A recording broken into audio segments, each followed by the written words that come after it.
يا من يرى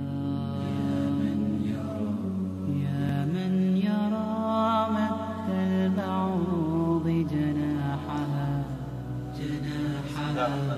الحمد لله رب العالمين الليل البهيج وعلى آله وصحبه أجمعين. أما بعد نواصل بإذن الله تعالى ويرى مناق عروقها في بإذن الله تعالى، ونجيب إن شاء الله على ما تيسر من الأسئلة. بعض الأسئلة كانت مكتوبة من المرة الماضية، نجيب إن شاء الله على بعض منها، وإذا كان أحد أيضا من الموجودين عنده سؤال يمكن أن نبدأ به إن شاء الله. تفضل. بسم الله الرحمن الرحيم. أنا أعلم أن النبي صلى الله عليه وسلم أسرى صلاة بين العصر والمغرب.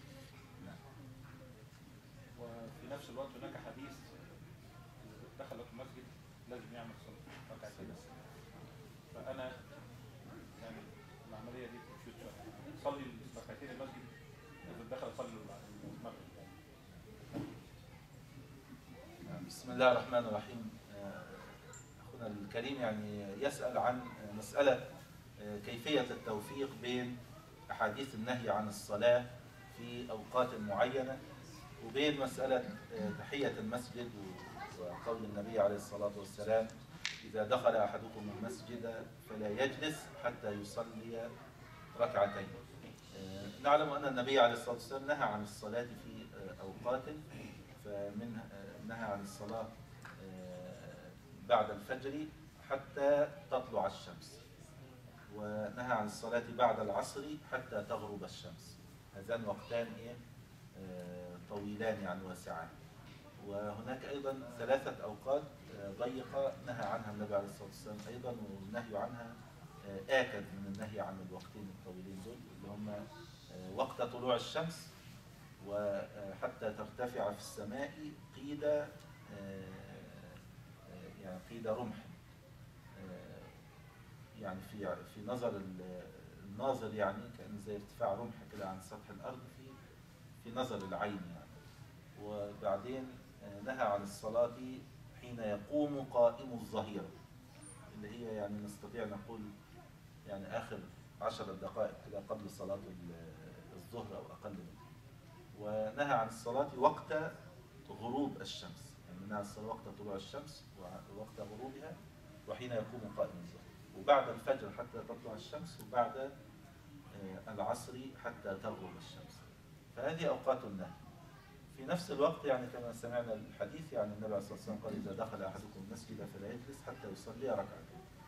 هنا الفقهاء رحمهم الله تعالى يعني انقسموا إلى فريقين. فريق مثل المالكية قالوا يعني نعمل بأحاديث أوقات النهي ونخصص بها أحاديث: إذا دخل أحدكم المسجد فلا يجلس حتى يصلي ركعتين. يبقى المقصود إذا دخل أحدكم المسجد في غير أوقات النهي، لكن إذا دخل في أوقات النهي يقدمون أحاديث أوقات النهي. بينما فريق آخر من الفقهاء ومنهم الحنابلة قالوا بل بالعكس، يعني جعلوا أحاديث أوقات النهي إنما هي نهي عن الصلاة التي لا سبب لها، اللي هو التطوع المطلق. أما الصلاة ذات السبب فهذه تصلى حتى في أوقات النهي. يعني قالوا النهي عن الصلاة في هذه الأوقات هذه أحاديث عامة، وجعلوا عكس طريقة المالكية مخصص لها، اللي هي الأحاديث التي فيها صلوات ذوات أسباب، فهذه تؤدى حتى لو في أوقات النهي. الصلوات ذوات الأسباب يعني هناك أيضا اختلاف بين الفقهاء في عدها، لكن يعني منها تحية المسجد، فهذه الصلاة ذات سبب، يعني هو يصليها لأجل السبب وهو دخول المسجد. ومنها قضاء السنن الراتبة، فقد ثبت يعني أيضا يعني أن النبي عليه الصلاة والسلام لم يصلي يوما السنة الراتبة التي بعد الظهر. انشغل عليه الصلاة والسلام يوما بقسمة أموال صدقات، يعني فانشغل النبي صلى الله عليه وسلم بقسمها حتى دخل العصر ولم يصلي ركعتين بعد الظهر، فصلىهما بعد العصر عليه الصلاة والسلام. قضى سنة الظهر البعدية قضاها بعد العصر.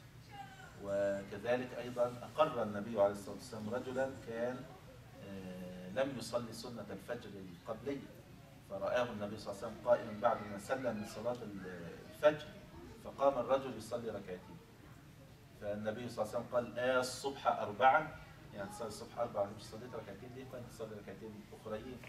فقال يا رسول الله إني يعني ما صليت الركعتين قبل الظهر وكذا، فأقره النبي عليه الصلاة والسلام قبل الفجر أقصد، فأقره النبي عليه الصلاة والسلام على قضاء سنة الفجر بعدها.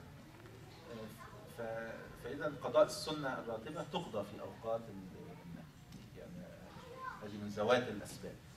كذلك ركعتا الطواف، النبي عليه الصلاة والسلام قال يا بني عبد مناف لا تمنعوا أحدا صلى بهذا البيت أو طاف في أية ساعة شاء من ليل أو نهار، في أية ساعة شاء من ليل أو نهار. فلذلك أخذوا منها أن الصلاة يعني الطواف إذا طاف الإنسان فإنه يسن أنه بعد الطواف أن يصلي ركعتين، كل 7 أشواط يصلي بعدها ركعتين، فصلاة ركعتين في أية ساعة شاء من ليل أو نهار، فهذا يخصص أحاديث النهي عن الصلاة وهكذا. يعني فإذا يعني هذا الرأي في الحقيقة هو الأرجح يعني والأقوى إن شاء الله، أنه لا حرج في صلاة الصلوات اللي هي ذوات الأسباب ولو في أوقات النهي، ونجعل أحاديث النهي عن الصلاة في هذه الأوقات أحاديث عامة، وأحاديث الأمر بالصلوات ذوات الأسباب تخصصها كما ورد يعني النبي صلى الله عليه وسلم يعني ثبت أن يصلى في أوقات النهي بعض الصلوات ذوات الأسباب أو أقل. Bismillahirrahmanirrahim. The question was regarding, there are some hadith which say that we cannot pray in certain times, like after the Asr prayer or after the Fajr prayer until the sun comes up. And then there's other hadith which indicate that the Prophet ﷺ said whoever enters the masjid should pray 2 rak'at. So what should one do if he enters the masjid at a time where it's prohibited to pray? The answer is that there are different times in the Sunnah that the Prophet ﷺ explained where we shouldn't pray in these times. These are times where it's prohibited to pray. These 2 times, the 2 long times, are after Fajr until the sun comes up, until after Fajr prayer until the sun comes up, and after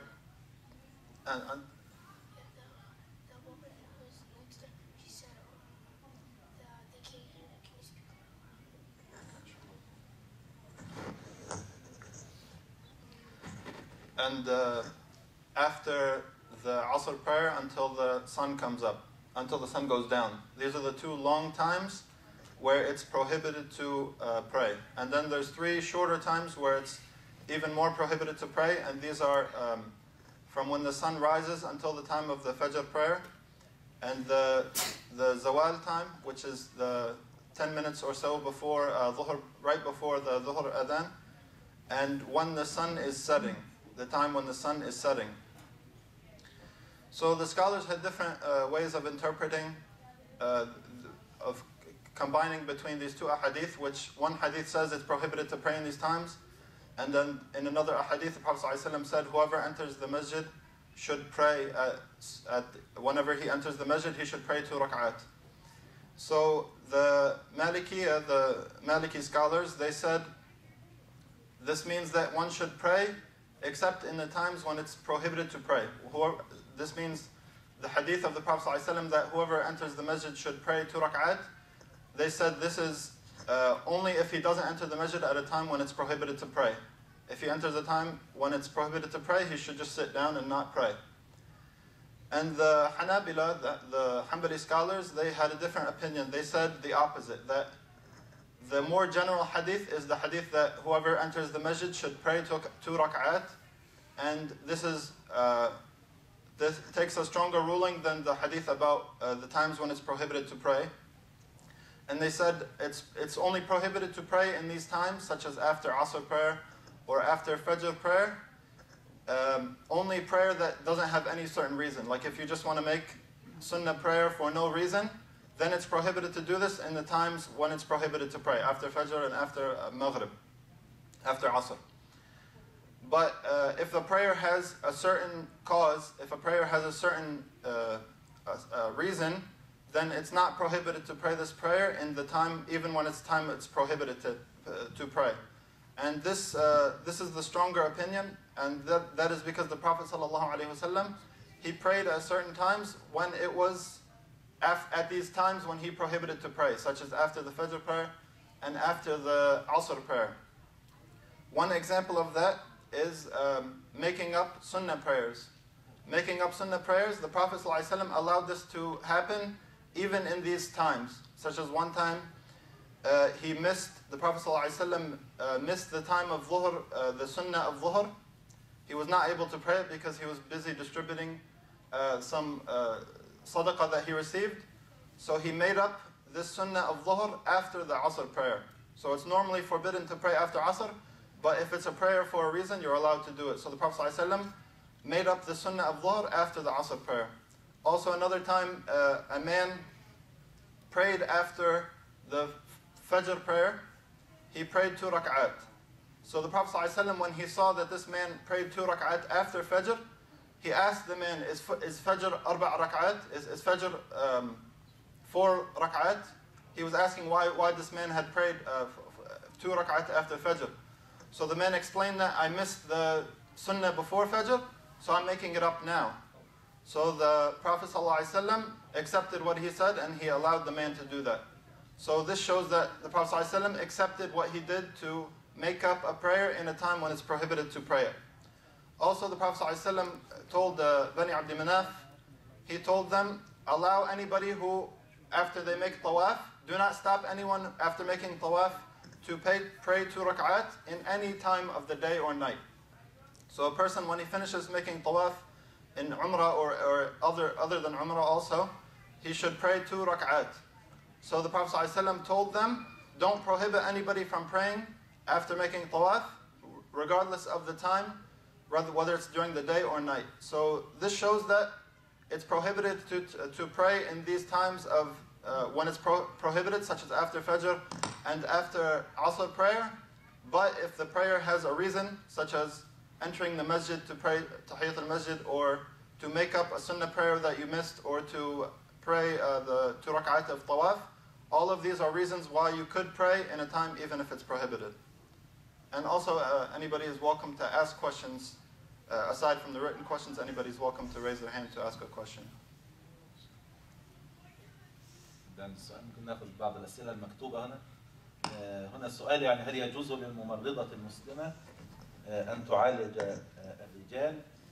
وبعدين سؤال آخر من نفس الأخت السائلة تقول يعني ماذا أفعل إذا لم أستطع أن أدعو المريضة إلى الإسلام وخاصة المحتضر، وهل سأسأل عنه؟ فالسؤال الأول هو هل يجوز للممرضة المسلمة أن تعالج الرجال؟ في الحقيقة باب العلاج والتداوي هو من أبواب الحاجات، يعني من أبواب الحاجة. يعني هناك الذي يبيح يعني الترخص يعني في بعض المسائل، منها الضرورات ومنها الحاجات. الضرورة أقوى، اللي هي يعني عندما يكون الإنسان إذا لم يفعل المحظور يخشى عليه الهلاك أو تلف عضو من أعضائه أو خلل عظيم في يعني في النفس أو العقل، في الدين أو النفس أو العقل أو المال أو كذا إلى آخره. الحاجات يعني مرتبة دون الضرورة، يعني لا يخشى عليه الهلاك إذا لم يفعل المحظور، ولكن إذا لم يفعله يكون في حرج وضيق يعني ويلحقه يعني ضرر في الدين أو النفس أو المال أو كذا، لكن يعني لا يصل إلى حد الضرورة والهلاك يعني، ولا إلى تلف عضو ولا إلى هلاك ولا كذا. فالحاجة والضرورة يعني هي من أسباب الرخصة، والتداوي والعلاج هو من هذه الأبواب. يعني إما التداوي مرات يكون ضرورة ومرات يكون حاجة. يعني بعض أنواع العلاج يعني إذا لم يتناولها الإنسان هلك يعني، أو أصابه يعني مثلا يعني مشكلة دائمة أو تلف لبعض أعضائه أو كذا. وبعض أنواع العلاج يعني لا يهلك الإنسان بدونها، ولكن يكون في حرج وضيق ومشقة وكذا. فلذلك يعني هذا الباب الفقهاء يعني يقولون أيضا هناك يعني من القواعد اللي هو ما حرم سدا للذريعة أبيح للحاجة. يعني بعض المحرمات الشرعية ليست يعني محرمات في ذاتها، ولكن من باب سد الذريعة أنها تؤدي إلى محرم أكبر، فلذلك يعني هي حرمت من باب الوسائل التي تؤدي إلى محرم. فالمسائل اللي هي متعلقة يعني مثلا النظر إلى النساء ولمس النساء وكذا إلى آخره، فهذه كلها يعني هي من باب الوسائل، يعني هي محرمات لا شك، يعني أمور عظيمة، لكنها هي تحريمها تحريم وسائل وليس تحريم مقاصد، لأن يعني يخشى أنها توقع في فاحشة الزنا. فإذا دعت الحاجة إلى فعل شيء من هذه يعني الأمور اللي هي محرمة تحريم وسائل وكذا، فهنا يكون هذا من أسباب الرخصة. يعني لذلك يعني النبي عليه الصلاة والسلام في المغازي كان يأخذ معه بعض النسوة لتمريض الجرحى، يعني كنا النساء يخرجن مع النبي عليه الصلاة والسلام لتمريض الجرحى، وكنا يعالجن يعني جرحى المسلمين، فهذه تعتبر من باب الضرورات والحاجات وكذا، يعني كان يأذن النبي عليه الصلاة والسلام لهن ويقر تمريضهن. كذلك أيضا ثبت يعني عن كبار الصحابة رضي الله عنهم الزبير بن العوام رضي الله عنه أنه كانت تمرضه امرأة وكذا يعني في مرضه أو كذا، فالصحابة رضي الله عنهم ترخصوا في هذا لا شك أن الأولى والأحسن يعني إذا كان هناك مجال وإمكانية أن يكون ممرضون رجال لتمريض الرجال ونساء لتمريض النساء، يكون هذا هو الأولى والأحسن والأكمل لا شك. لكن في بعض الأحيان يعني قد لا يتيسر هذا، فيكون الأمر هنا في هذه الحالة إن شاء الله من باب الرخصة يعني بإذن الله. فالقصد أنه لا حرج إن شاء الله على الأخت المسلمة إذا يعني عملت ممرضة وتتقي الله تعالى ما استطاعت، يعني إذا كان عندها اختيار بالإمكان أن تمرض نساء، يعني يوجد ممرضون يعني أكثر من ممرض أو ممرضة في نفس المكان، ويمكن أن هي تختار تمريض نساء وغيرها ممرض الرجال، يكون يعني عليها أن تفعل ذلك إذا مرات ما يكون الأمر باختيارها ولا، فيكون إن شاء الله الأمر فيه يعني سعة ورخصة. بالنسبة لدعوة المريض إلى الإسلام وخاصة المحتضر، يعني لا شك أن الدعوة إلى الله سبحانه وتعالى يعني من أعظم الأعمال وأعظم القربات، لكن يعني عند الحديث عن دعوة شخص بعينه، إذا لم يكن هذا الشخص يعني سائلا أو طالبا أو كذا، وإنما يعني أنت الذي تبدأه بالدعوة، فهنا يعني لا يكون في الأمر إثم أو حرج، يعني إذا الإنسان يعني تأخر عن البدء، خاصة إذا كان مثلا يفكر في طريقة أو هناك أمور يعني يمكن أن يتدرج بها، لا يبدأ مثلا بدعوته مباشرة، أو يخشى مثلا أن يلحقه حرج معين أو كذا في بحسب قوانين مثلا المستشفيات أو قوانين كذا، أو يعني دعوة شخص معين إذا لم يسأل، يعني يكون الأمر هنا إن شاء الله يعني من باب أنه أمر مستحب ومتأكد، لكن لا يصير واجبا، لكن يتعين الأمر ويصبح واجبا على الإنسان إذا الشخص هذا مثلا محتضر أو غيره جاء يسأل عن الدين، وواضح أنه يسأل يعني سؤال من يريد الهداية، فهنا يجب على الإنسان أن يجيبه في هذه الحالة، يصبح واجبا إجابته وتعليمه ما سأل. إذا هو الشخص مثلا مريض أو غيره جاء يسألك عن الإسلام وكيف يدخل في الإسلام، أنت تعرف كيف تدله ولا يلحقك يعني مثلا ضرر كبير، يعني إذا أخبرته فعليك أن تخبره وتعلمه ما سأل عنه. يعني نجد في كتاب الله سبحانه وتعالى عاتب الله سبحانه وتعالى المصطفى عليه الصلاة والسلام أنه انشغل بدعوة كبراء قريش، كان النبي عليه الصلاة والسلام يدعوهم إلى الإسلام، وانشغل بدعوتهم عن دعوة عبد الله بن أم مكتوم رضي الله عنه، ورجل أعمى وفقير. فعبد الله بن أم مكتوم رضي الله عنه وأرضاه يعني كان جاء يسعى إلى النبي عليه الصلاة والسلام يسأل عن الإسلام والدين وكيف يدخل في الإسلام. فهذا الآن رجل يعني هو الذي جاء يسأل، عندما يأتينا شخص ويقول أنا أريد أن أدخل في الإسلام، علموني كيف أدخل في الإسلام، هنا يصبح واجبا علينا ونأثم إذا لم نعلمه الدين،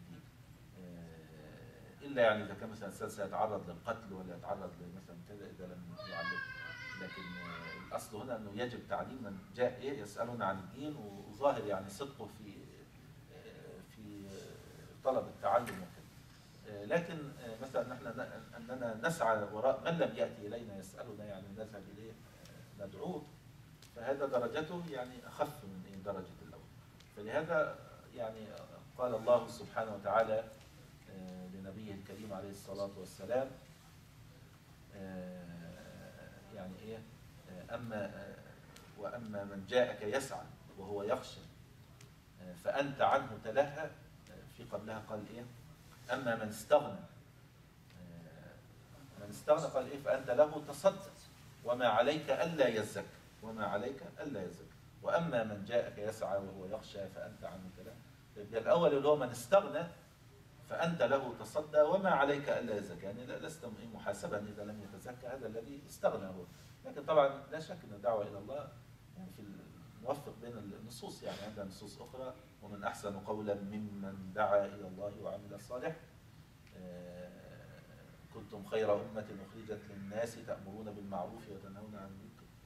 في الآية الأخرى ولتكن منكم أمة يدعون إلى الخير ويأمرون بالمعروف وينهون عن المنكر.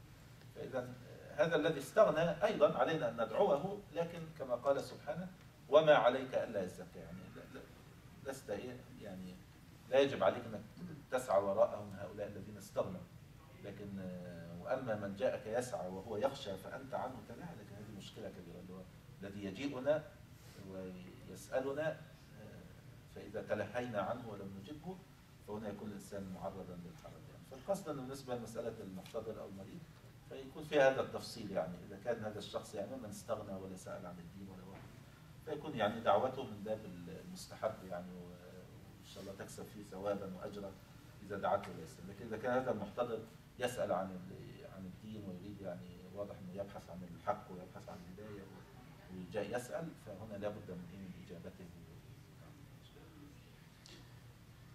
The question was from a sister who is a nurse, and she said her first question was, is it permissible for a Muslim nurse, a female, to treat men?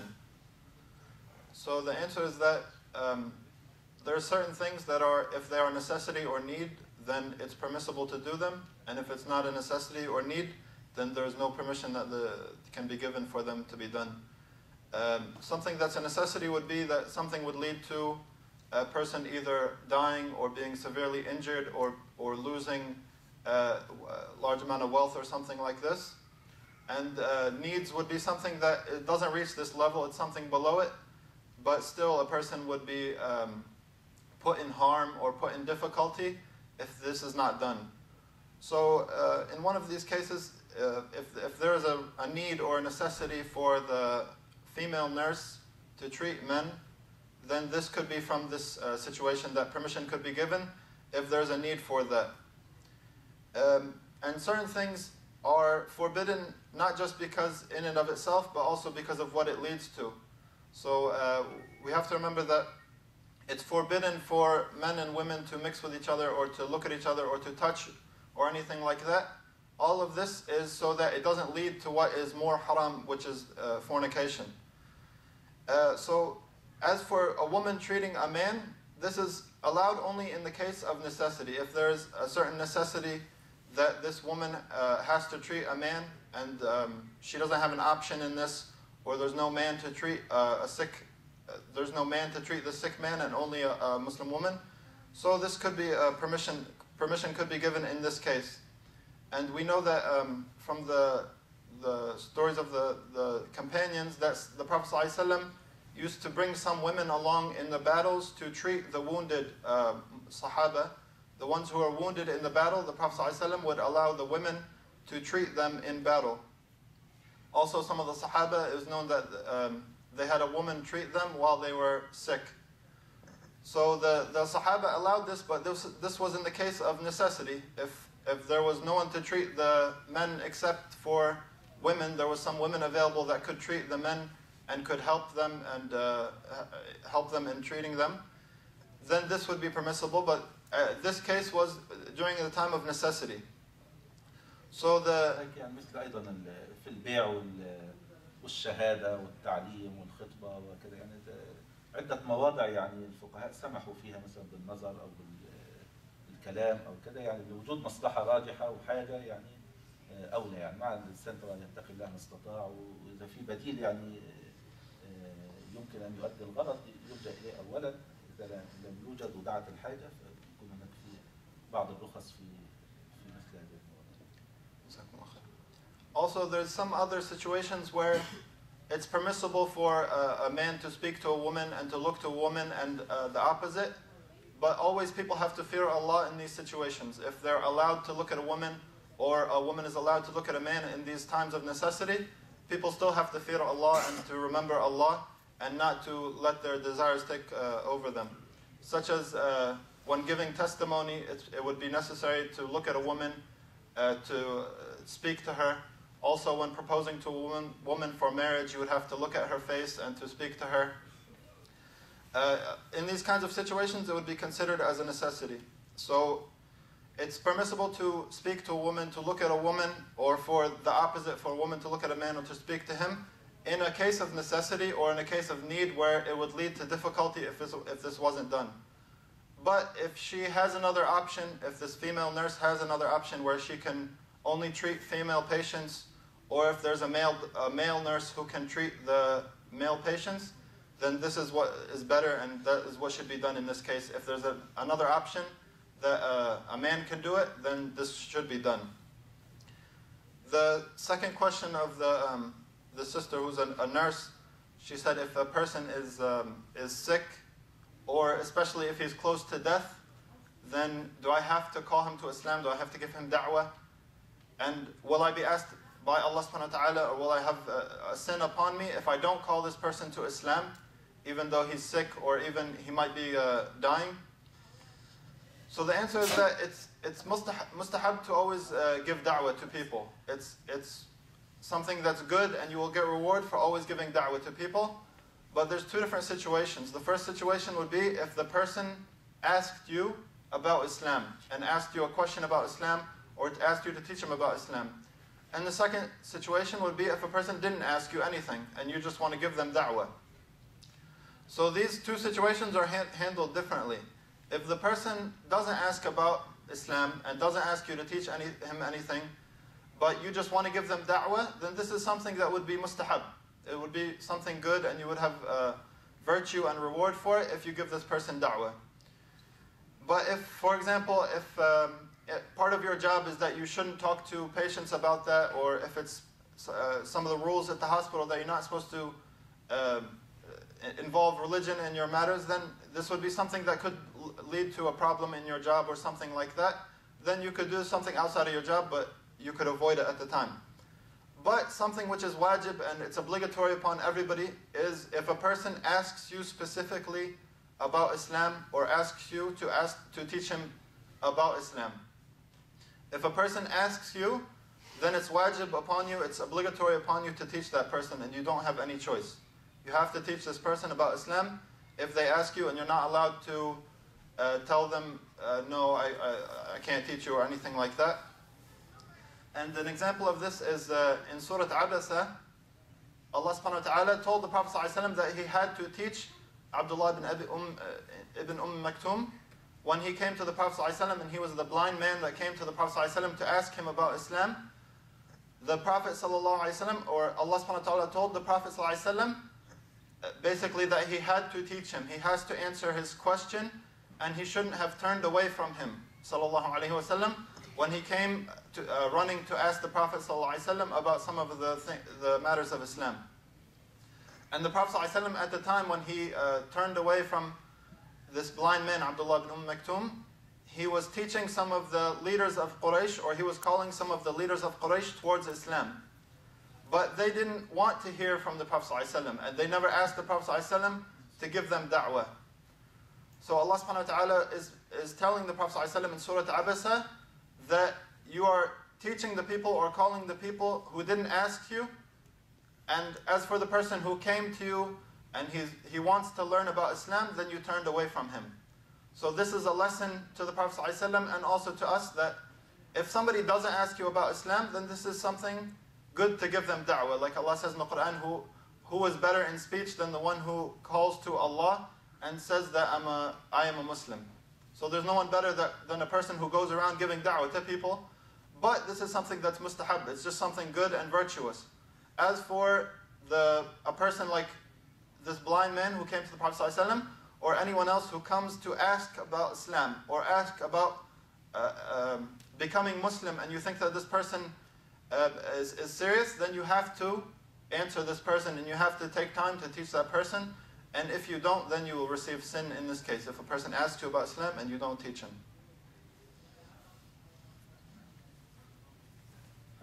موجودين عنده سؤال؟ تفضل. I got a question. There was speculations going on this last weather we had about the fact that when we can combine prayers and what are the reasons that we can combine prayers, and can we have no reason to combine prayers, because there was some issues brought up that sometimes you can combine prayers with no reason. نسأل عن جمع الصلوات يعني خاصة مع الطقس البارد يعني خلال يعني هذا الشهر يعني مرت أيام شديدة البرودة والثلوج وكذا إلى آخره.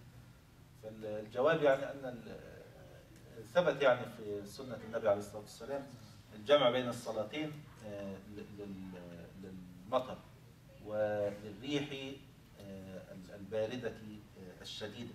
فكان النبي عليه الصلاة والسلام في الليلة المطيرة أو ذات الريح عليه الصلاة والسلام فكان يجمع بين الصلاتين. مرات كان يجمع بين الصلاتين ومرات كان يأمر المؤذن أن يقول في أذانه صلوا في رحالكم صلوا في رحالكم، يعني صلوا في البيوت. يعني كان يأمر المؤذن يقول صلوا في البيوت ما تيجوا المسجد.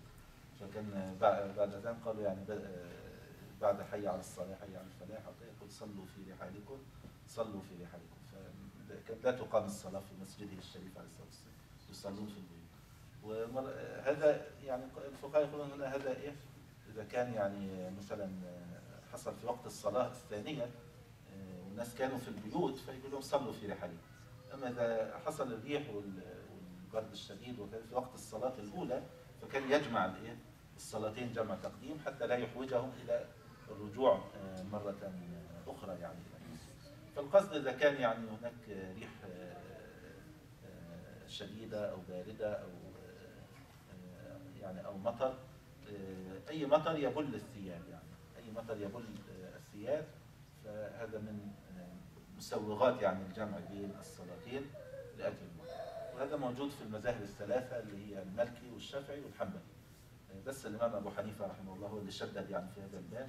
الإمام أبو حنيفة رحمه الله لا يجيز الجمع بين الصلوات حتى للسفر، لا يجيز لا في السفر ولا في المطر ولا في المرض إلا فقط بس للنسك في الحج والعمرة. يوم عرفة يجمع بين الظهر والعصر ومزدلفة يجمع بين المغرب والعشاء. غير كده لا يجوز عند الإمام أبي حنيفة الجمع لأي سبب من الأسباب. لكن بقية الفقهاء يرون يعني الجمع للمطر وللمرض وللسفر وكذا إلى آخره. وبعض الفقهاء يعني حتى رخص الجمع اللي هو يعني للحاجة. احنا زي كنا نتكلم عن موضوع الحاجة للحاجة بس بالشرط انه ايه لا يتخذ يعني عادة دائمة. يعني قالوا يقاس على الأعذار اللي ذكرت في الحديث ما يشابهها. يعني إذا احتاج الإنسان إلى الجمع لظروف عمل لظروف دراسة لظروف كذا يعني فيقاس هذا على المواضع المنصوص عليها وتلحق بها. يعني ثبت أنه مثلا جمع للمطر وجمع للريح وجمع للسفر وجمع للمرض فقالوا يعني ما لم يذكر هنا من الأعذار يعني إذا احتاج الإنسان يعني لظرف وجمع للخوف أيضا جمع فقالوا يلحق بها يعني ما يشبهها عند الحاجة إن شاء الله يكون في رخصة. يجمع بين الظهر والعصر في وقت الظهر جمع تقديم أو في وقت العصر جمع تأخير، وبين المغرب والعشاء في وقت المغرب يكون تقديما أو في وقت العشاء يكون تأخير. لكن إذا كان جمع في البلد فيكون جمعا بلا قصر. يعني القصر فقط لا يكون إلا في السفر. لكن إذا كان في البلد فيكون هناك رخصة في الجمع لكن ليس هناك رخصة في القصر. هل النبي عليه الصلاة والسلام جمع بين صلاتين بدون سبب؟ نعم في مسألة الجمع بلا سبب هذا هو ورد في حديث عبد الله بن عباس رضي الله عنه. الحديث يعني فيه أن عبد الله بن عباس رضي الله عنهما يعني دخل المسجد وتلاميذه من التابعين حاضرين في المسجد فكان وقت إيه كان وقت صلاة المغرب وظل يعظ الايه يعني فتح درس ابتدى درس والناس لسه ما صلوا المغرب لغايه ما كاد وقت العشاء ان يدخل. فواحد من علماء التابعين اسمه عبد الله بن شقيق من تلاميذ ابن عباس، فظن أنه غير منتبه يعني للوقت. وكان ابن عباس رضي الله عنه متعمد يعني، وكان مرات بعض الصحابة يتعمدون التعليم بالتطبيق العملي. مرات الكلام النظري يعني يمكن الناس يعني لا يرسخ مثل التطبيق العملي. فهو دخل من غير أي سبب كده، دخل يعني المسجد في وقت يوم عادي، لا في مطر ولا مرض ولا سفر ولا أي شيء. أخذ يعلم الناس ويعظهم وكده لغاية ما العشاء أو شكت إنها تدخل. فقام عبد الله بن الشقيق 3 مرات يعني يقول الصلاة يرحمك الله، يعني يقول نبهوا العشاء هتدخل، ما وصلناش المرض. ويعرض عنه مرتين، وبعدين في الثالثة لما قال في المرة الثالثة فقال له ابن عباس قال أتعلمني السنة لا أم لك؟ قال أتعلمني السنة لا أم لك. يعني كلمة طبعا يقولها لا يقصد بها يعني لقد كان رسول الله صلى الله عليه وسلم، قد جمع رسول الله صلى الله عليه وسلم في المدينة يعني إذا ما فيش سفر من غير يعني مطر ولا مرض ولا خوف، أو من غير مطر ولا خوف، أو من غير مطر ولا خوف. هو في المدينة ما فيش سفر، ومن غير مطر ولا في مطر ولا خوف. فبعد ذلك يعني سألوا عبد الله بن عباس رضي الله عنه عن ذلك، قال أراد ألا يحرج أمته. يعني النبي صلى الله عليه وسلم لماذا جمع إذا ما فيش عذر للجمع؟ قال أراد ألا يحرج أمته، يعني يبين أن الأمر يعني فيه سعة والحرج يعني مرفوع. في الحديث يعني صحيح، لكن في الحقيقة بالنسبة لمواقف الفقهاء يعني كثير من الفقهاء يعني نظروا إلى قوله تعالى إن الصلاة كانت على المؤمنين كتابا موقوتا وكذا إلى آخره.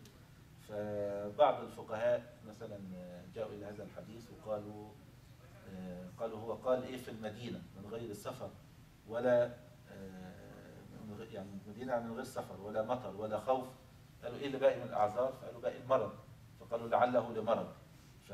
فخلوا لا، مع أن التعديل هو ابن عباس قال أراد ألا يحرج أمته، ولو كان لمرض لقال للمرض، لكن هو لما بين العلة قال رفع الحرج ما ذكرش. وبعضهم قال الجمع هنا جمع صول، ان هو يعني مش جمع بمعنى ان هو يخرج الصلاة عن وقتها ويصلي الصلاتين في وقت واحد، وإنما جمع جمعا صوريا بمعنى أخر الصلاة الأولى إلى آخر وقتها وصلى الثانية في أول وقتها، فتكون الصورة كأنها جمع لكن هي في الحقيقة كل صلاة في وقتها. فبعض الفقهاء قالوا هذا، وبعض الأئمة من الفقهاء قالوا لا، نأخذ الحديث يعني على ظاهره، وأنه يفيد جواز الجمع من غير يعني عذر من الأعذار لرفع الحرج.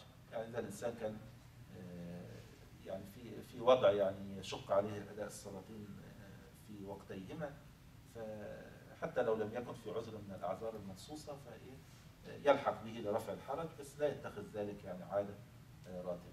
لذلك يعني من الفقهاء المعاصرين يعني الشيخ ابن عثيمين والفوزان وغيره رحمه الله وأمواتهم يعني حفظ الأحياء يبيحون يعني مثلا الجمع للطلبة في الاختبار، إذا الطلبة في الاختبار أو محاضرة لا يسمح لهم مثلا بالخروج منها أو يتعرضون لحرج إذا خرجوا، أو في الظروف مثلا بعض الأعمال أو كذا ممكن يشدد عليهم في الخروج يعني، فيكون ذلك يعني عذرا إن شاء الله، لكن كما ذكرنا لا يتخذوا عادة يعني دائمة أو لكن بقدر الحاجة يعني، إذا لم يكن محتاجا إلى هذه الرخصة لا يأخذ، إذا احتاج إليها يكون معه. The question was regarding combining between salah, especially in these times, like in the month when it's very cold, and also combining without a certain reason. So the clarification about combining between prayers is that it's allowed to combine between prayers according to the 3 madhab, the Maliki and Shafi'i and Hanbali madhab. According to these madhab, it's permissible to combine between prayers for rain, for the reason of rain or snow, for the reason of a very cold wind, a very cold and strong wind, and also for the reason of fear. A person could also combine between prayer for these different reasons. And this happened at the time of the Prophet ﷺ, that he told the mu'adhin to say, pray in your homes. To pray in your homes. During the adhan, he told the mu'adhin to say, pray in your homes. And this is the case if the people are already at home in the time of the second prayer, for example, in the time of Asr or Isha. If the people already prayed Dhuhr or Maghrib in the masjid, then the mu'adhin would say pray in your homes, so they wouldn't have to go outside in the mud and in the rain to get, so there would be difficulty upon them. And otherwise, if the people are in the masjid at the time of the first prayer, such as Dhuhr or the time of Maghrib, then the imam could just choose to combine between these two prayers at that time. So after they pray Dhuhr, they would pray Asr along with it. Or after they pray Maghrib, they would pray Isha along with it. But this is in the case of if they're praying in their country or in their town, then they're not allowed to shorten the prayer. Shortening the prayer only applies to if you're traveling. As for if there's a difficulty or a reason to combine between prayers, you only combine between prayers in your town or where you live, but you're not allowed to shorten prayers. Shortening is only for a person who's traveling. And this is the opinion of the three madhab the Shaykh mentioned. As for the Hanafi madhab and Abu Hanifa rahimahullah, he had a very strict madhab, and it was slightly difficult that he only allows combining between prayers in Hajj. In the time of Hajj, in some of the days, he allows combining between prayers. As for rain or snow or very cold and strong wind or fear, he didn't allow to combine between prayers in these situations.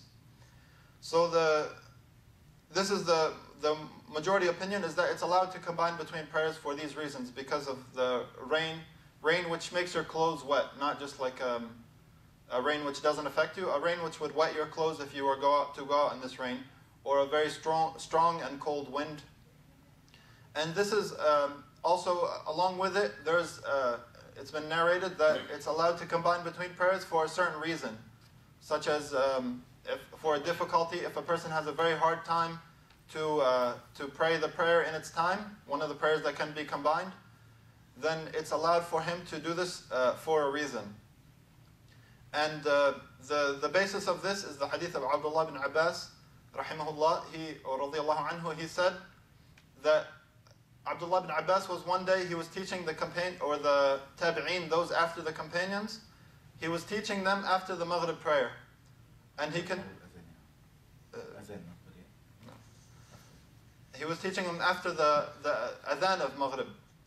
And he kept speaking until it was almost time for Isha, and he still hadn't prayed.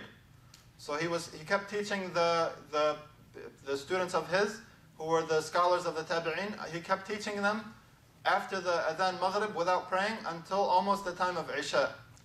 And one of these, his students, who was one of the scholars of the tabi'een, he stood up and he said, the prayer, make sure, like he said, to remind him about the prayer, may Allah have mercy on you, to Abdullah bin Abbas. He sang the prayer. And then he stood up 3 times during the speech of Abdullah bin Abbas. He stood up 3 times at different times to remind him about the prayer. He said the prayer. So Abdullah bin Abbas, he finally turned to him, to Abdullah bin Shaqiq, after he kept reminding him about the prayer, and he said, are you teaching me about the sunnah? He's saying, are you teaching me about the sunnah? Because Abdullah bin Abbas, he took directly from the Prophet ﷺ. So he told them that the Prophet ﷺ combined between prayers in Medina without any rain and without any fear. He combined between prayers in Medina without any rain or any fear. So they asked him, why did he do that? Why did the Prophet ﷺ combine without any rain or fear? What was the reason for combining? So Abdullah bin Abbas said he didn't want to make things difficult upon the ummah, or he didn't want to place his nation in any difficulty. So what Abdullah bin Abbas did in this situation was he wanted to teach people, practically implement what he learned from the Prophet ﷺ, instead of just teaching them or telling them the hadith that the Prophet ﷺ combined between the prayers. He actually did it himself by delaying the Maghrib prayer almost to the time of Isha. And this hadith is authentic, the hadith of Abdullah bin Abbas, when he did this and he delayed the prayer, and then he told them what the Prophet ﷺ did. But the scholars have different ways of interpreting it. Some of them took by the general or the apparent meaning of the hadith, and they said that the Prophet ﷺ allowed for combining between prayers if there's a reason to do so. And if there's a reason to do so, it's allowed to combine between prayers. Just like Abdullah bin Abbas did in this situation. Some of the scholars said that this was just combining between prayers, and it looked like it was combining between prayers, meaning that he delayed the Maghrib prayer until the very end of its time. Right before the Isha prayer, he prayed the Maghrib prayer, and then he prayed the Isha prayer right at the beginning of its time. So it looked like he was delaying Maghrib past its time, but in reality he was just combining them at the very end of the time of Maghrib and the very beginning time of Isha. This is one of the answers of the scholars. And another group of scholars, they said that what he did in this situation was, he said that the Prophet ﷺ combined between the prayers without any rain or without any fear. So he didn't have these two reasons. So they said it could have been for another reason, and another reason which would be allowed to combine would be sickness. So they said that maybe the Prophet ﷺ was sick at this time, he was ill, and that's why he combined between the prayers. So the answer to that would be that Ibn Abbas, he explained why the Prophet ﷺ combined between prayers, and he said he didn't want to place his nation in any difficulty. So this kind of negates the fact that he was sick or anything like that. He just did this, he combined between prayers so as not to place any difficulty upon his ummah. So that's why a lot of the scholars, and from the modern day scholars, Sheikh Ibn Uthaymeen and Sheikh Salih al-Fawzan, they said it's permissible to combine between prayers in a situation when it would be very difficult to pray on time, such as students who are having an exam and they're not allowed to leave their exam, or if they left the exam they would fail, or a person at work, and if he's in a meeting at work or something at work that requires him to stay, he would have to miss the prayer that it's allowed to combine between, such as Dhuhr, or he could combine Asr with it, or combine Maghrib and Isha. So in these situations, when it would be very difficult to pray the prayer on time, it would be allowed to combine between the prayers. But this is something the scholar said that it should only be done in the time of necessity, and it shouldn't be taken as a habit. A person couldn't pray every single day combining between prayers because of his work or because of his school. It could only be done sometimes, at certain times, if there's a necessity for it. السؤال يعني رجل غاب عن زوجته 4 سنوات ثم رجع وزوجته لا تريده ورفض أن يطلقها.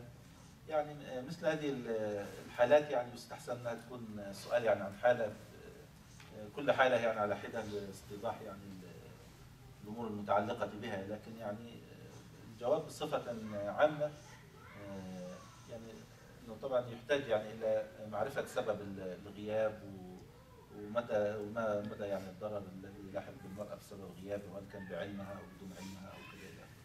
لكن هناك يعني طبعا حالات يباح فيها للمرأة اللي هي طلب التطليق للضرر أو الخلع، يعني إذا كانت متضررة من البقاء مع زوجها واستحالت العشرة بينهما ولحقها ضرر، ممتنع عن النفقة، ممتنع عن المعاشرة، إذا كان يضربها، إذا كان كذا إلى آخره. يعني في مثل هذه الأمور تحتاج إلى النظر يعني في كل حالة على حدة. فإذا تبين يعني للقاضي أو من يقوم مقام القاضي، زي يعني المراكز الإسلامية هنا في الغرب لعدم وجود يعني القاضي المسلم، فتقوم مقامه وكذا، فممكن ينظرون في الحالة يعني إذا كان يعني رأى المصلحة أنه يحكم بتطليقها للضرر الذي تعرضت له من زوجها وكذا، أو إذا لم يثبت الضرر وهي كارهة لزوجها، يعني في عندنا صورة يكون فعلا هي لاحقها ضرر من الزوج، يعني هو الزوج لم يؤدي إليها حقوقها المشروعة، ممتنع من الإنفاق عليها، أو ممتنع من المبيت في المسكن من غير عذر، ممتنع من المعاشرة، أو كان مثلا يضربها بدون سبب يعني شرعي وكذا إلى آخره، أو لفسقه مثلا والعياذ بالله، يعني يزني ولا يشرب خمر ولا كذا إلى آخره. فإذا يعني وجد شيء من هذه الأسباب، القاضي يحكم بتطليقها للضرر بحيث أنها مش محتاجة أن هي ترجع له المهر مرة أخرى.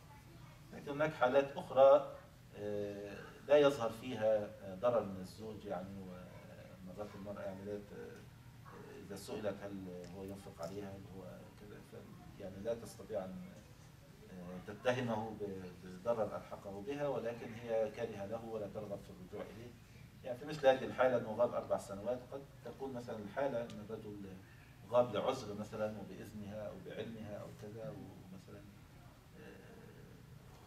أو كان يرسل لها النفقة وكان يرسل، يعني يتأكد من هذه الأمور. فإذا لم يظهر أن هناك يعني إضرار من الزوج بها وهي كارهة له، فمن حقها في هذه الحالة أن تطالب بالخلع إذا كانت كارهة له ولا تستطيع أن تؤدي إليه حق الله تعالى يعني، وتؤدي إليه حقوقه بسبب يعني شدة النفرة والبغض منه وكذا. فأيضا لا تجبر شرعا يعني على البقاء معه إذا كانت يعني نافرة نفرة شديدة منه لا سبيل يعني لإصلاحها وكذا. لكن في هذه الحالة تكون ملزمة أن ترد إليه الصداق الذي أخذته منه في هذه الحالة، ويسمى هذا خلعا. يعني الأحسن كل حالة يعني يجاب عنها إن شاء الله على حدة. The question was regarding a woman. She said her husband was gone for 4 years and then he came back and she doesn't want to remain married to him, but he refused to divorce her. So a question like this would have to be answered specifically. It can be answered right now without knowing all the details, but just to give a general ruling so that we can benefit from the question. If a woman, if she either wants to a divorce from her husband either because of harm, he's harming her in some way, or he's not providing for her in some way, or if she doesn't, or if she hates to stay with him and she can't stand him, then these are 2 different situations where a woman could ask for to be divorced by a judge or whoever takes the place of a judge, which would be like an imam or the leader of an Islamic center here in America. So in the case of where harm reaches her or where she is harmed by staying with her this husband, this would be in such a situation as if the husband doesn't spend upon her, he doesn't give her her rights, he doesn't stay with her. So in this question, we don't know if the man, for example, if he left for 4 years, if he did that without her knowledge, or if he used to send money or not. Likewise, it would cause harm to a woman if her husband was he was not religious, if he was a fasiq and he used to, for example, if he does haram things, if he commits adultery, or if he does drugs or something like this, then this is another situation where a woman could ask for a divorce and it would be given to her. Also, if the husband is abusive to his wife and he hits her in a violent manner and he without the intent of disciplining her. So all of these situations where a woman is harmed by her husband, then she has the right to ask for a divorce. She can go to the imam or somebody of that caliber, and they can give this woman a divorce. They can separate between the man and his wife, But in this case, she does not have to return the mahr, the dowry that her husband gave her, because her husband caused harm to her, and so she doesn't have to return her mahr in this case because there's no sin upon her, or there's no blame upon her in this situation.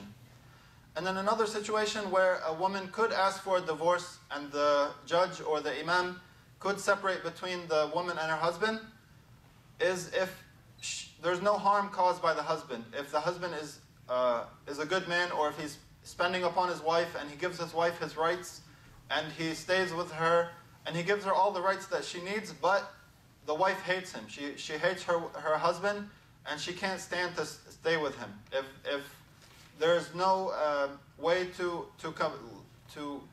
combine between the husband and wife and they really hate each other and the woman can't stand to stay with her husband, then she could ask for a divorce just like in the first situation. She could go to the judge or to the imam and ask to be divorced from her husband. But this would only be in the case where she can't stand to stay with her husband. She can't be forced to stay with her husband in this case. But because the husband didn't have anything wrong, he didn't do anything wrong to deserve that, then he would have to, as a recompense for having his wife divorced from him, he would have to have the mahr returned to him. So whatever he paid as a mahr to his wife, he would have to have this returned to him because he didn't have any blame upon him. He was fulfilling all the rights of his wife, but his wife just didn't love him, or she hates him and she can't stand to stay with him. So in this case, she would have to return the mahr. So there would be a difference if the husband was harming his wife, or if it's merely a case of the wife doesn't want to stay with her husband anymore. And all this can't be known from the question, so the questioner would have to ask in a more specific manner. طبعا هذه الخطوات يعني لا يوصل اليها الا بعد يعني السعي في الاصلاح اولا ووعظ الزوجين وتذكيرهم يعني وخاصه اذا كان بينهم اولاد او كده يعني طبعا ليس المقصود يعني مجرد ان المراه تذهب يعني تطلق في نفس اليوم ولكن يعني يسعى اولا في الاصلاح وتجرى محاولات وكده والقاضي يعني يضرب لهم اجلا يحدد لهم مده لاصلاح يعني الامر وكذا مثلا طالبه الطلاق مثلا كارهه لزوجها تسال عن اسباب هذه الكراهيه يعني قد تذكر بعض الاسباب ويوعظ الزوج يعني ويؤمر باصلاح هذه الامور وكذا ويحدد لهم اجل مده اخرى مثلا لعلهم ان شاء الله يرجعون ثم في يعني هذا بيكون في اخر المطاف يعني عندما يعني يظهر للقاضي استحاله الامر يقرر يعني فلذا كل حاله يعني زي ما ذكرنا يعني ينظر فيها على and also, just so there's no misunderstanding, this case when a woman goes to the imam or to the judge to ask to be divorced from her husband, this is not something that is the first step in a problem in marriage, that she would go to the imam and he would divorce her from her husband right away or the same day. This should be something that would be taken as the last step after research has been done into the situation and the imam is confident that there can be no conciliation between the husband and wife. Then this should be the last step that's taken. But what should be taken before that is that the imam or whoever is taking care of the situation, he would tell them to fear Allah and to remember Allah and try to fix the situation between them, look at the problems between them and try to solve these problems. And then he would give them another time to meet after that, for example, to meet after a certain period of time or after a certain period of months, so that maybe they would get along themselves without having to resolve to being divorced. And then after all these steps are taken, if there's no way to conciliate between the husband and wife, then the wife could be divorced from her husband if he refused to divorce her in this situation.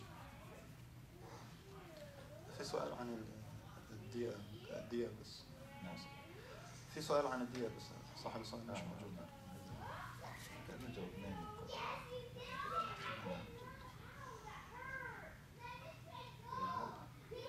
هذا السؤال يقول يعني لماذا لم يخلق الناس كلهم مسلمين يعني لماذا لم يخلق الله تعالى الناس جميعا مسلمين؟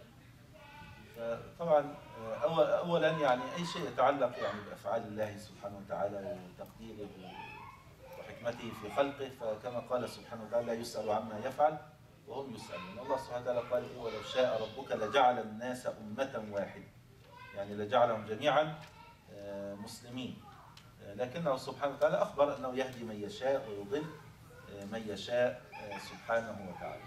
فالقصد أن أي شيء يعني بتقدير الله سبحانه وتعالى ومن أفعال الله فالله تعالى يفعل ما يشاء سبحانه وتعالى.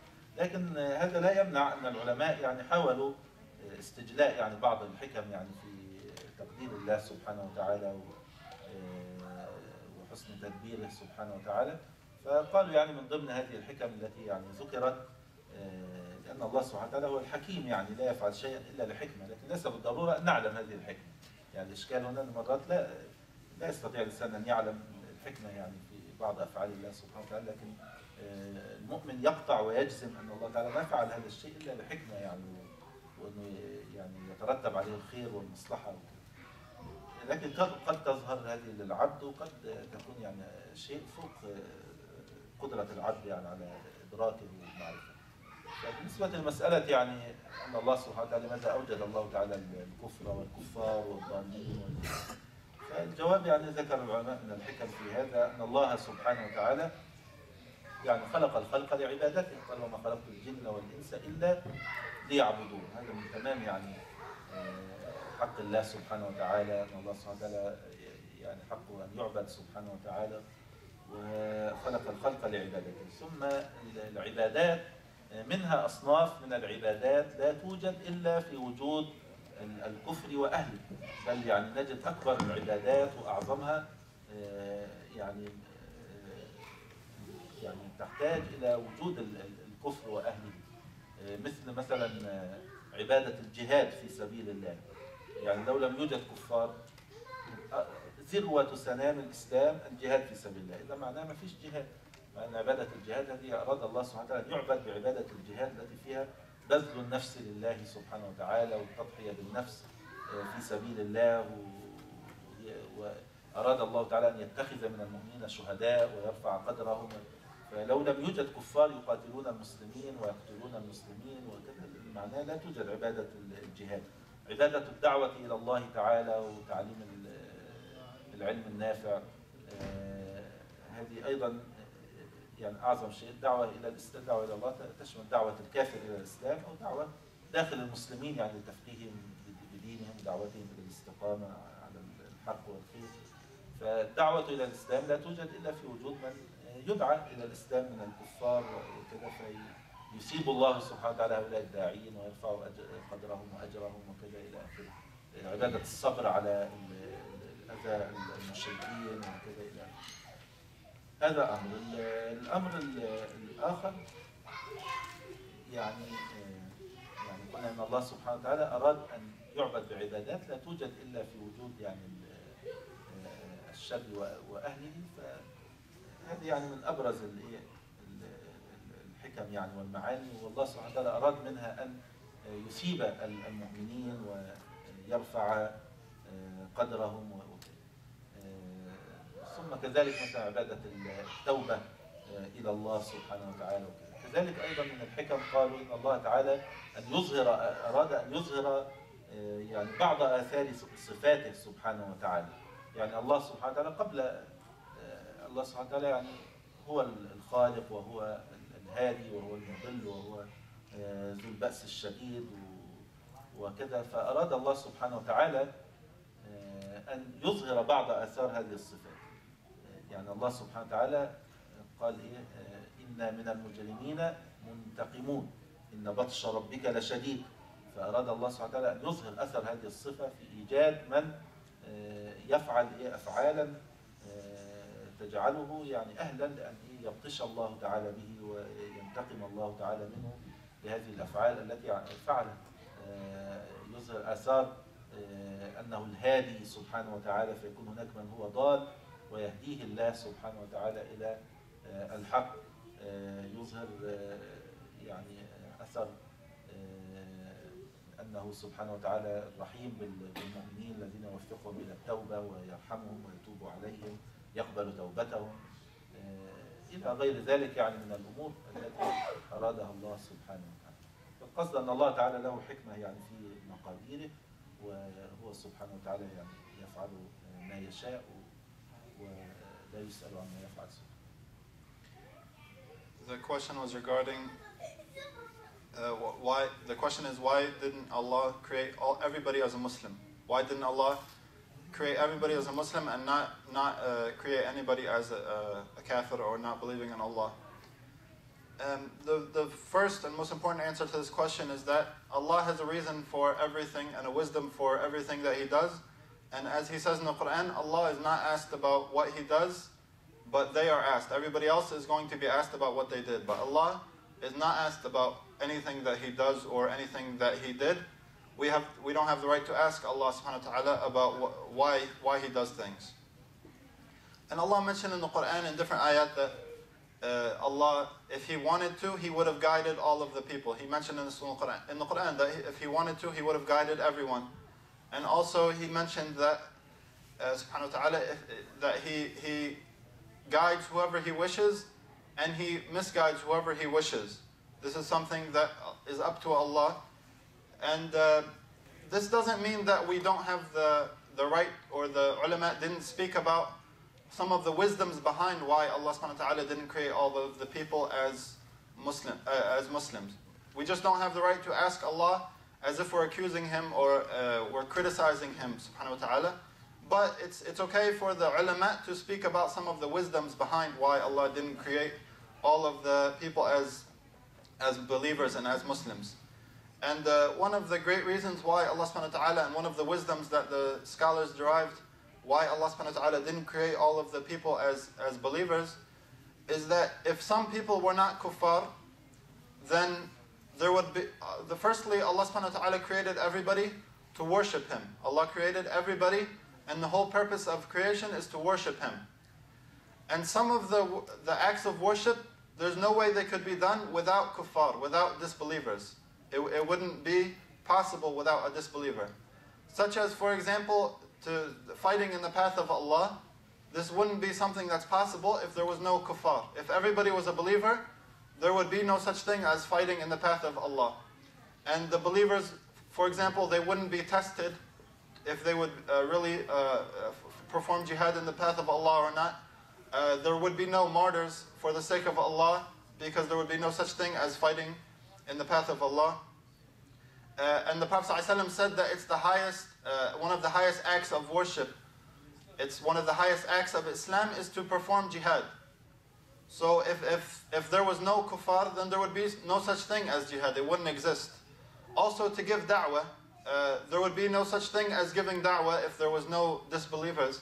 If everyone was a believer and everyone was rightly guided, then there would be no such thing as giving da'wah to others. Also, to be patient upon the harm of the disbelievers, as the Prophet ﷺ and the scholars after him, they were all patient with the harm of the disbelievers against them. This is something that wouldn't be achieved if there was no such thing as disbelievers and everyone was a believer. So all of these things are acts of worship that Allah subhanahu wa ta'ala wanted to raise the believers by them and to raise their levels and to grant them great virtue. For example, the virtue of being martyred, becoming a shaheed in the path of Allah. All of these things are things that require to have two camps, to have the believers and disbelievers. Also, another very important wisdom that the scholars derived why Allah subhanahu wa ta'ala didn't create all of the people as believers, as Muslims, is that Allah subhanahu wa ta'ala has certain names and attributes that He's always had. But if there was no such thing as kuffar, if He didn't create the kuffar, then we wouldn't be able to know the reality of these attributes or these names. So Allah subhanahu wa ta'ala wanted to teach us and to show us the meanings of these names and the benefits of these names. For example, Allah subhanahu wa ta'ala is Al-Hadi, the one who guides.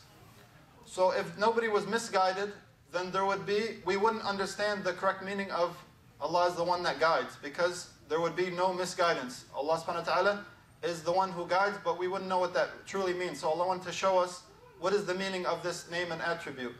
Also, subhanahu wa ta'ala, He's the one who takes revenge from people, and He's the one who guides and misguides.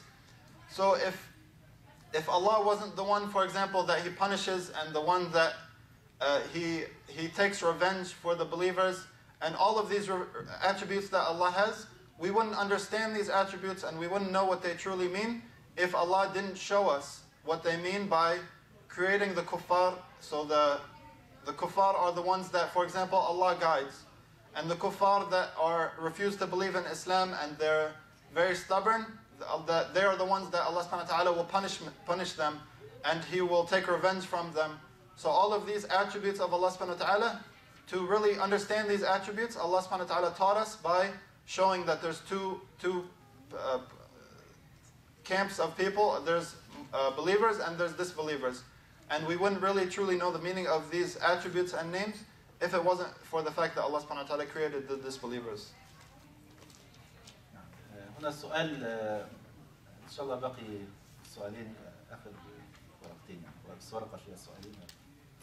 قل بعض النساء يأتين إلى المسجد ولا يلبسن الحجاب الشرعي، فهل يجب علينا أن نذكرهن، وإذا لم نفعل فهل نأثم؟ هذا الأمر له علاقة بمسألة الأمر بالمعروف والنهي عن المنكر. الأمر بالمعروف والنهي عن المنكر ليس واجبا في كل الأحوال، وإنما هناك يعني حالات يكون الأمر بالمعروف والنهي عن المنكر فيها واجبا، وحالات يكون مستحبا، وحالات الأحكام الخمسة يعني مباح ومكروه، بل يصل أحيانا إلى أن يكون محرما. الأمر بالمعروف والنهي عن المنكر مرات يكون محرما، مثل ما لو كان يعني النهي عن المنكر يؤدي إلى حصول منكر أكبر منه. يعني كيف نعرف حكم الأمر بالمعروف والنهي عن المنكر؟ يعني مرتبط بأمور. أولا اللي هي مسألة الموازنة بين المنكر الموجود والمنكر المتوقع إذا أنكرنا هذا المنكر الموجود. فإذا كان المنكر المتوقع حصوله إذا أنكرنا الموجود أكبر من الموجود، يكون إنكار المنكر الموجود هنا محرما، لأنه يؤدي إلى حصول ما هو أكبر منه. لهذا كان النبي عليه الصلاة والسلام يعني كان مثلا في الكعبة المشرفة عندما كان المسلمون مستضعفين بمكة، كان المشركون وضعوا 360 صنما في المسجد الحرام، وكان النبي صلى الله عليه وسلم يدخل المسجد ويصلي والأصنام موجودة في كل مكان، وحتى وضعوا صنما فوق الصفا اسمه إساف، وصنم فوق المروة اسمه نائلة، وكذا إلى آخره. فلم يعني يحطم النبي عليه الصلاة والسلام الأصنام في ذلك الوقت، حتى يعني جاء الوقت الذي كان فيه المصلحة في إنكار هذه الأمور. وهناك يعني قصة شيخ الإسلام ابن تيمية رحمه الله لما كان مر مع أصحابه على قوم من التتار سكارى، وكان هؤلاء التتار كانوا إذا سكروا انشغلوا بسكرهم، وإذا أفاقوا يغيرون على قرى المسلمين فيقتلون وينتهكون الأعراض ويقتلون الناس ويسرقون الأموال عندما فهم بعض أصحاب الشيخ الإسلام ابن تيمية بالإنكار على هؤلاء التتار السكارى، فأمره أن يتركهم، يعني قالوا لا تنكر عليهم، خليهم يسكرون، لأنه إذا أفاقوا يروحوا يغيروا على قرى المسلمين ويؤذون المسلمين، خليهم مشغولين بما هم فيه وهكذا. فإذا إذا كان يترتب على إنكار المنكر منكر أكبر، يبقى هنا يحرم تغييره، هذا أمر. طيب إذا كان المنكر المترتب مساوي للمنكر الموجود، هنا بعض الفقهاء قال ينكر إبقاء لشعيرة إنكار المنكر حتى لو كان سيزول ويجي منكر مساوي له، فهنا إبقاء لشعيرة إنكار المنكر حتى تستمر موجودة حتى لو هيستبدل بمثله. والفريق الآخر قال لا، يعني الغرض من إنكار المنكر هو أن يزول أو يخف، فإذا لم ترجى إزالته أو تخفيفه إذا لا ينكر في هذه الحالة. أما الحالة التي بعدها اللي هي إذا كان المنكر يزول أو يخف، فهنا يشرع إنكار المنكر. هناك أيضا من الضوابط اللي هو مسألة إلحاق الضرر أو الأذى بالنفس أو بالغير إذا ترتب على إنكار المنكر. مرات إنكار منكر يترتب عليه إلحاق الضرر أو الأذى بالغير. مرات بعض الناس مثلا يروح يكسر مثلا شيء محرم ولا كده ويطلع يركض ويجري ويمشي، وبعدين يجي صاحب الشيء يشوف أول مسلم يشوفه ولا أول مثلا متدين أو كذا. في بعض البلاد مثلا يكون مثلا متدينون أو كذا لهم مثلا معروفون عند مثلا بعض السلطات التي تحارب أهل الدين ولا كذا، في شخص مثلا غريب وكذا وينكر منكر ويهرب ويجي يتورط فيها الذين يقيمون مثلا في المكان المجاور لهذا المكان الذي تم فيه تغيير المنكر. هذا العمل الذي عمله عمل محرم، لأنه هو صح أنكر هذا المنكر وهرب، وبعدين تورط فيه مثلا جيران هذا المكان أو المارون في هذا المكان تعرضوا للسجن أو تعرضوا للاضطهاد أو كذا هذا الشيء. طيب إذا الضرر يعود على النفس، ضرر إنكار المنكر، هنا إذا كان يعود عليه ضرر، هنا الضرر أنواع. إذا كان الضرر قتلا أو ضربا أو حبسا أو كذا، هذا يرفع وجوب إنكار المنكر لكن يبقى استحبابه. إذا كان ضرر سيعود على النفس ولن يتعداه إلى غيره، زي حديث يعني أعظم الجهاد كلمة حق عند سلطان جائر وسيد الشهداء حمزة، ورجل قام إلى إمام جائر فأمره ونهاه فقتله. دون هو تحمل المسؤولية، يعني أنكر المنكر وتحمل المسؤولية على نفسه فقتل، فأجره عند الله. لكن هل كان يجب عليه هذا الشيء؟ لا يجب. إذا كان يتعرض لقتل أو حبس أو ضرب لا يجب. طب إذا كان يتعرض لشك إذا أنكر المنكر، برضو بعض الفقهاء يقول لك يجب إنكار المنكر إذا ترجحت مصلحة الإنكار وكان المنكر يزول بالإنكار، لكن الضرر الذي يلحقه الشتم أو السب. قالوا الأنبياء يعني ولقد استهزئ برسل من قبلك وكذا وتحملوا الأذى. وبعض الفقهاء يقول حتى السب يعني يرفع الوجوب ويبقيه مندوبا مثلا في هذه الحالة. هذا شيء. ثم أيضا هناك أمر آخر متعلق بالتدرج في إنكار المنكرات، يعني ليس كل منكر تظهر مصلحة في إنكاره في نفس الوقت، هناك أولويات.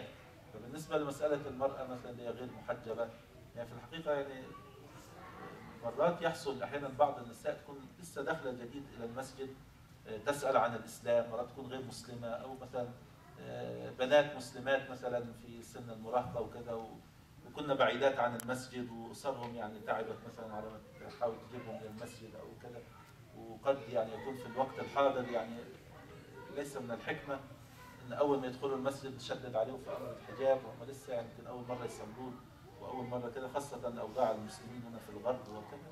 ففي هذه الحالة يعني يراعى أمر التدرج. يعني النبي عليه الصلاة والسلام لما بعث معاذا إلى اليمن ما قال له يعني من أول ما تروح هناك انكر كل المنكرات وغير كل، وإنما قال إيه إنك تأتي قوما أهل كتاب فليكن أول ما تدعوهم إليه شهادة أن لا إله إلا الله وأن محمدا رسول الله. فإن هم أجابوك لذلك فأعلمهم أن الله افترض عليهم 5 صلوات في اليوم والليل. فإن هم أجابوك لذلك فأعلمهم أن الله افترض عليهم صدقة تؤخذ من أغنيائهم فترد على فقرائهم. إذا إيه؟ قال له لا تأمرهم بالصلاة إلا لما إيه؟ يدخلوا في الإسلام أولا، بعد ما يدخلوا في الإسلام علمهم الصلاة، ولا تأمرهم بالزكاة حتى يصلوا أولا وبعدين تعلمهم إيه؟ الزكاة وهكذا. فالقصد أنه مرات مثلا يعني خاصة نتكلم هنا عن أوضاع الغرب هنا، يعني مرات مثلا شخص يريد الدخول في الإسلام لكنه مثلا يشرب الخمر ويشرب كذا، شددنا عليه في إنكار الخمر عليه وكذا، ممكن يترك الإسلام بالمرة. أو امرأة مثلا تريد الدخول في الإسلام لكن لا تريد أن تلبس الحجاب، إذا شددنا عليها في الحجاب ستترك الإسلام بالمرة. فالنبي عليه الصلاة والسلام قبل الإسلام بعض من كان يسلم ويشترط على النبي صلى الله عليه وسلم، جاء ناس يريدون الدخول في الإسلام قالوا لكن لا يجاهدون ولا يتصدقون، فقبل إسلامه. وفي حديث آخر رجل أراد أن يسلم ويصلي في اليوم صلاتين بس، ما يصليش 5 صلوات، وقبل النبي صلى الله عليه وسلم إسلامه، قبل النبي عليه الصلاة والسلام إسلامه. فالقصد إن مرات الشخص يريد الدخول في الإسلام بس يقول لك أنا أفعل هذا المحرم لا أستطيع أن أتركه، ليس إقرارا له، يعني لا نقول له يعني إن هذا حلال أو كذا، نقول إن شاء الله يعني نسكت عن أشياء للمصلحة مثلا، ونقول إن شاء الله لعل الله يهديك في المستقبل، أو يعني أو ممكن نرى مثلا منكر معين ونسكت عنه خشية أن لو أنكرناه في هذا الوقت ممكن يحصل منكر أكبر إنه يرتد عن الدين ولا يترك وهكذا. فمثل هذه الأمور يعني تراعى إن شاء الله. يعني طبعا الأصل هو الأمر بالمعروف والنهي عن المنكر، ومن رأى منكم منكرا فليغيره بيده فإن لم يستطع فبلسانه فإن لم يستطع فبقلبه وذلك أضعف الإيمان. هنا بس تفسير فإن لم يستطع، بعض الناس يحسب يعني إن لم يستطع يعني إن مثلا إيه لا يستطيع تغيير المنكر باليد، يعني يده مشلولة ولا مش عارف يتحرك فمش قادر يغير بيده أو كذا، لا ليس هذا هو القصد، أو لا يستطيع باللسان مثلا، فليس القصد هذا. يعني النبي عليه الصلاة والسلام لما كان بيشوف الأصنام في الكعبة كان قادر النبي عليه الصلاة والسلام أن هو يضربها بعصا يسقط الصنم ويتحطم وكذا. فهنا عدم الاستطاعة اللي هو لوجود منكر أكبر سيترتب على الإنكار أو أضرار معينة، يعني من باب الموازنة بين الأمور وكذا إلى آخره. فهذا معنى عدم الاستطاعة، يعني ليس عدم الاستطاعة بالضرورة أن هو يعني عاجز عجزا حسيا عن التغيير باليد أو باللسان، قد يكون القدرة الحسية موجودة، يعني يستطيع يتكلم، يستطيع يستعمل يده في التغيير، لكن هو غير مستطيع بمعنى أنه سيحصل فساد أكبر أو منكر أكبر والأصلح السكوت مثلا في هذا الوقت. لكن طبعا إذا ظهرت المصلحة في تغيير المنكر وأنه رجى الإنسان أنه إذا أمر بالمعروف ونهى عن المنكر أن يزول هذا المنكر أو يخف ولا يحصل ضرر أكبر ولا كذا، فهنا يكون يعني مطلوبا منه التغيير إن شاء الله. فكل هذه الأمور تراعى يعني. The question was regarding sometimes we see women entering the masjid and they're not wearing the proper hijab, so do we have to tell them to wear the proper hijab, or do we have to remind them or criticize them for not wearing the proper hijab? So the answer of the Sheikh is more general regarding ordering good and forbidding evil. This is something that it's very important and it takes a lot of knowledge to be able to implement it.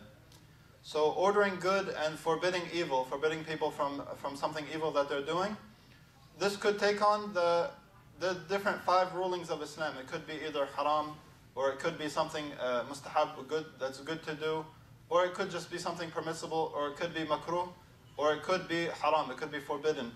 All of these would be in different situations. So the basic reason for ordering good and forbidding evil, or the main purpose of it, is so that that evil will go away or to become less. So if you are going to forbid somebody from something evil, and either they're going to stop doing it, or they will lessen that evil thing that they're doing, then it's permissible in this case. But if it's going to lead to something that's even greater evil, even greater harm, then you have to leave it at that time and not forbid that evil, but just wait for the proper time to do it. And the example of this from the time of the Prophet ﷺ is the fact that they had idols in the Kaaba. And the Prophet ﷺ, he was physically able to just go and break the idols with his companions, but this would have led to a greater harm at the time when the Muslims didn't have much power or much strength. If they were just to go and to break all the idols at that time, it would have led to a greater harm. So the Prophet ﷺ waited to remove this evil, because there would have been an even greater evil that would have resulted from it. Also, one of the examples of this from the scholars is Ibn Taymiyyah rahimahullah, when he was walking in the streets and the Muslim world was occupied by the Tatar at this time. So they were killing the Muslims, and they would harm the Muslims and take their wealth. So Ibn Taymiyyah rahimahullah and some of his companions, they were walking, and they found a group of the Tatar. They were drunk on the street, passed out, and some of them were still drinking. So his companions wanted to go and to forbid them from drinking and to remind them that they shouldn't drink. So Ibn Taymiyyah rahimahullah, because he was more knowledgeable than them, he said, leave them to drink, because if they're not drunk, they're going to go kill Muslims and they're going to go take their wealth. As for if they're drunk, they're just going to stay there and they're going to be passed out and they're just going to be busy with themselves drinking.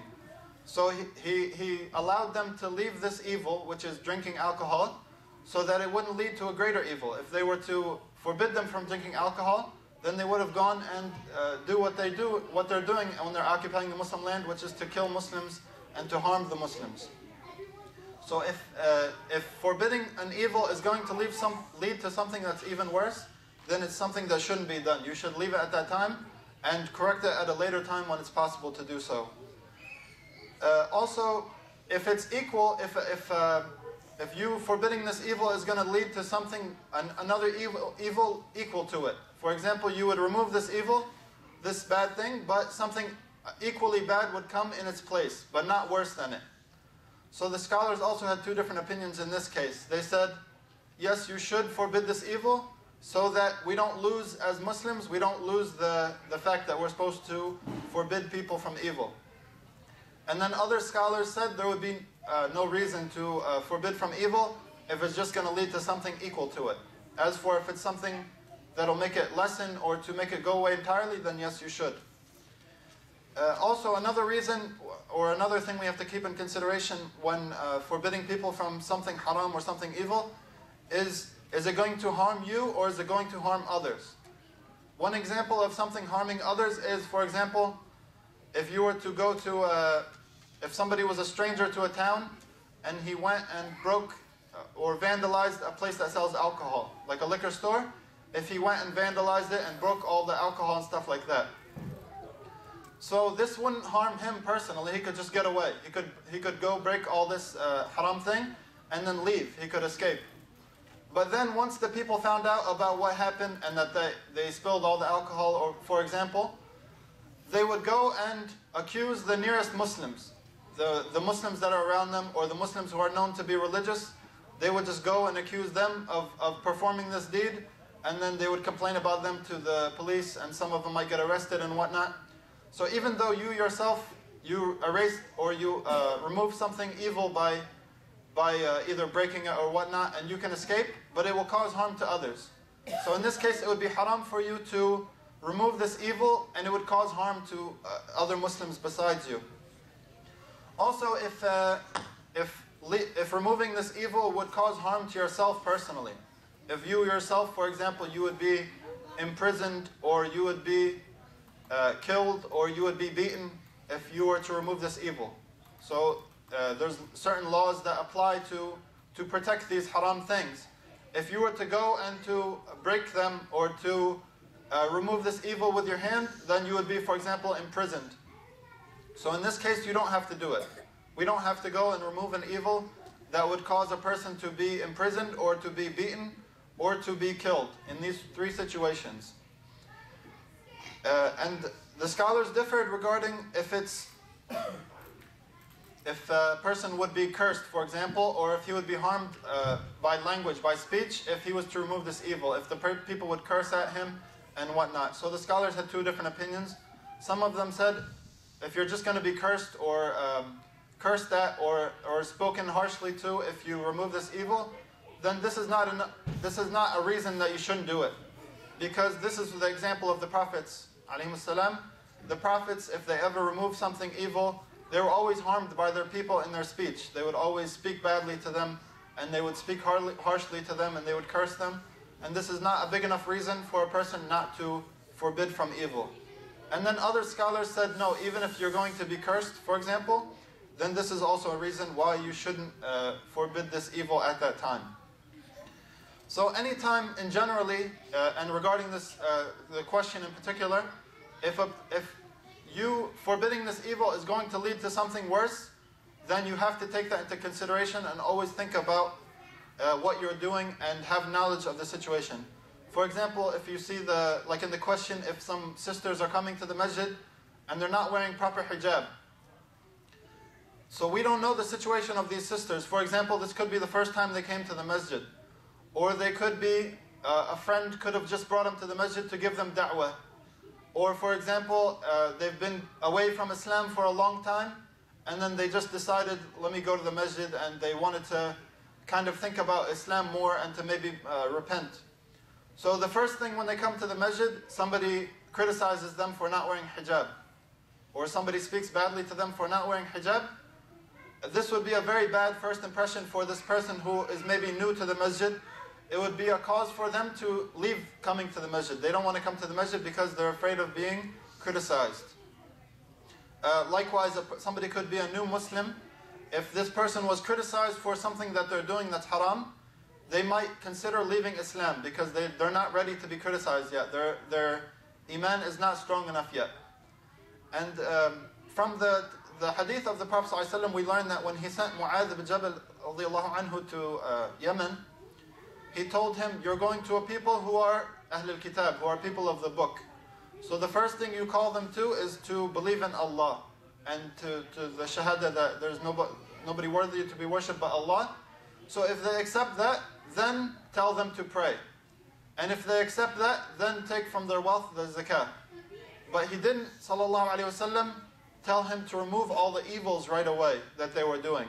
Rather, he told them to do these good deeds first. If they accept each one, then take it one by one and see what they accept. So, and the Prophet ﷺ, the most important thing was for a person to accept Islam.